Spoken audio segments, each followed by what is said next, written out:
Notre président nous propose de faire passer maintenant Valérie Bridou parce que y a un petit problème de décalage avec Alexandre Mitchell. Alors c'est un autre thème, bien sûr. Alors, Valérie Bridou est de Rouen. Elle nous présente son travail sur la péritonie généralisée par diverticulite sigmoïdienne perforée, intervention de Hartmann versus résection anastomose, résultat d'un essai contrôlé, randomisé, diverti. Alors, c'est quoi le divertissement? Je vous remercie tout d'abord de me laisser présenter notre travail. Alors, la diverticulose, c'est actuellement dans les pays industrialisés la pathologie colique la plus fréquente. Elle touche plus de 50% des sujets de plus de 70 ans. Alors la grande majorité des patients vont rester asymptomatiques, mais 30% vont développer une inflammation de leurs diverticules qui va nécessiter une intervention chirurgicale en urgence pour un quart d'entre eux lorsque se produit une péritonite qui peut être une péritonite purulente, dite INCHE 3, ou fécale, dite INCHE 4. Alors chez ces patients, actuellement, que ce soit dans la littérature ou en France, c'est encore l'intervention de Hartmann qui est la plus souvent pratiquée. Cette intervention, elle permet de resséquer le segment colique pathologique et d'éviter une anastomose dans le milieu septique. Cependant, elle expose les patients à un risque de stomie définitive qui évolue entre 30 et 60% selon les études. Alors, depuis les années 2000, plusieurs équipes ont rapporté la possibilité, enfin la faisabilité, de réaliser en cette indication une résection anastomose plus ou moins protégée. Ces études ont fait l'objet de plusieurs méta-analyses qui rapportaient une diminution de la mortalité chez les patients traités par résection anastomose. Cependant, ces études étaient critiquables puisqu'il ne s'agissait que d'études rétrospectives et non randomisées. Et on peut facilement penser que les patients qui avaient une résection anastomose étaient finalement les patients qui étaient en meilleur état général. Alors en 2012, 2 essais contrôlés randomisés ont été publiés. Ces 2 essais n'ont pas pu être menés à leur terme.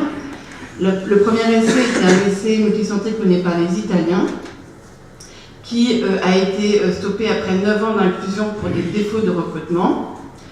On note quand même que dans cet essai, la mortalité lors du rétablissement de la continuité était plus importante chez les patients traités initialement par une intervention de Hartmann.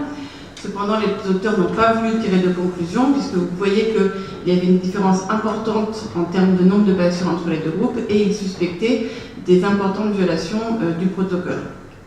Le deuxième essai est un essai suisse qui a également été arrêté de manière prématurée lors d'une analyse intermédiaire puisqu'il existait dans le groupe des patients opérés par intervention de Hartmann une morbidité sévère importante lors du rétablissement de continuité.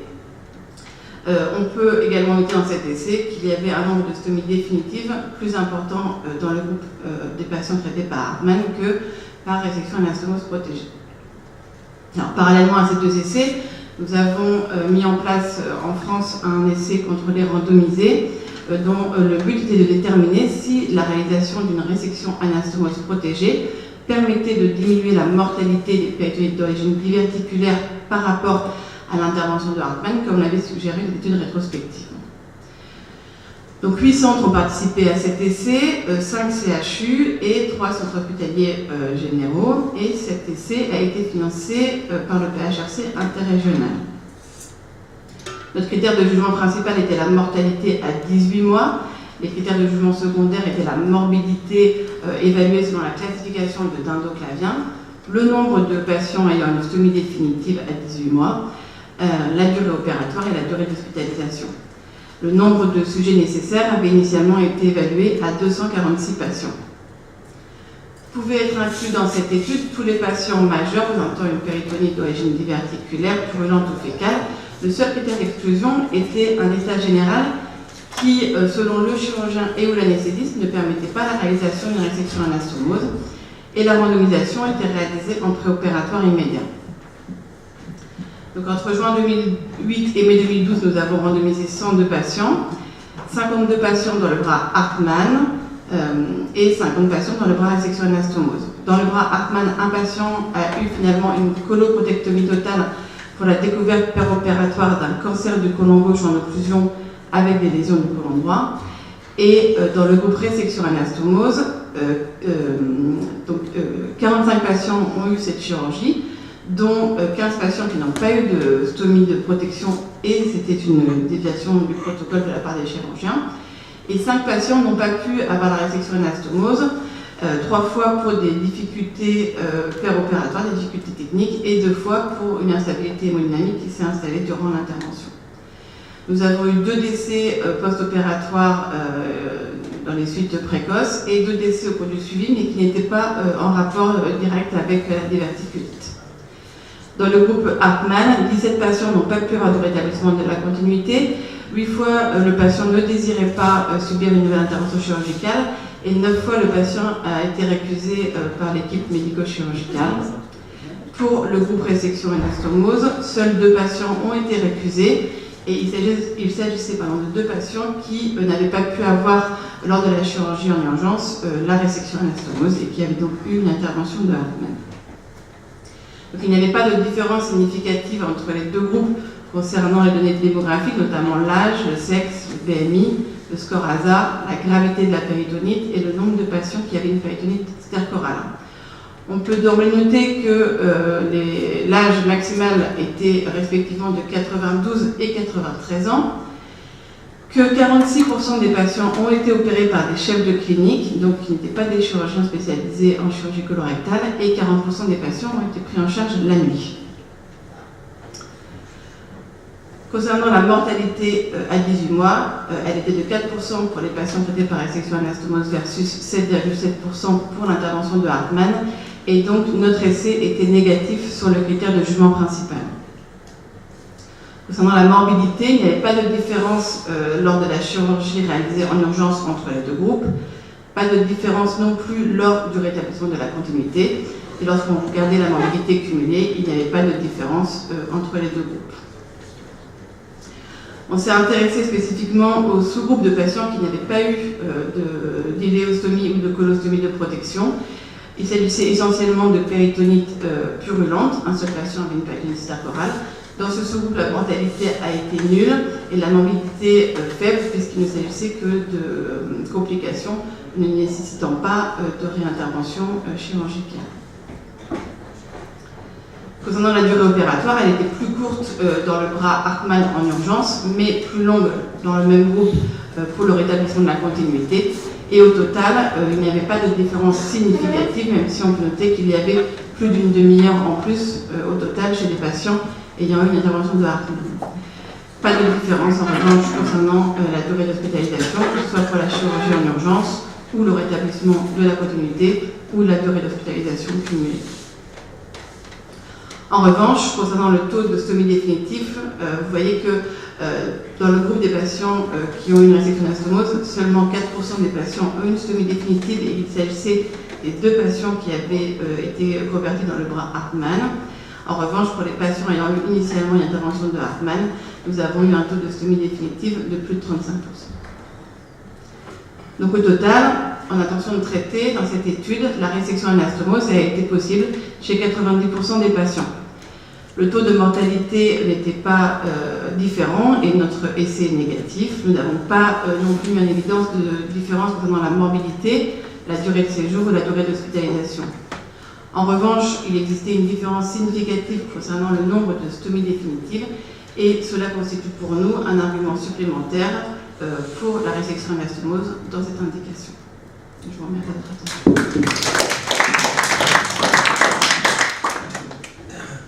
Merci beaucoup pour cet très beau travail.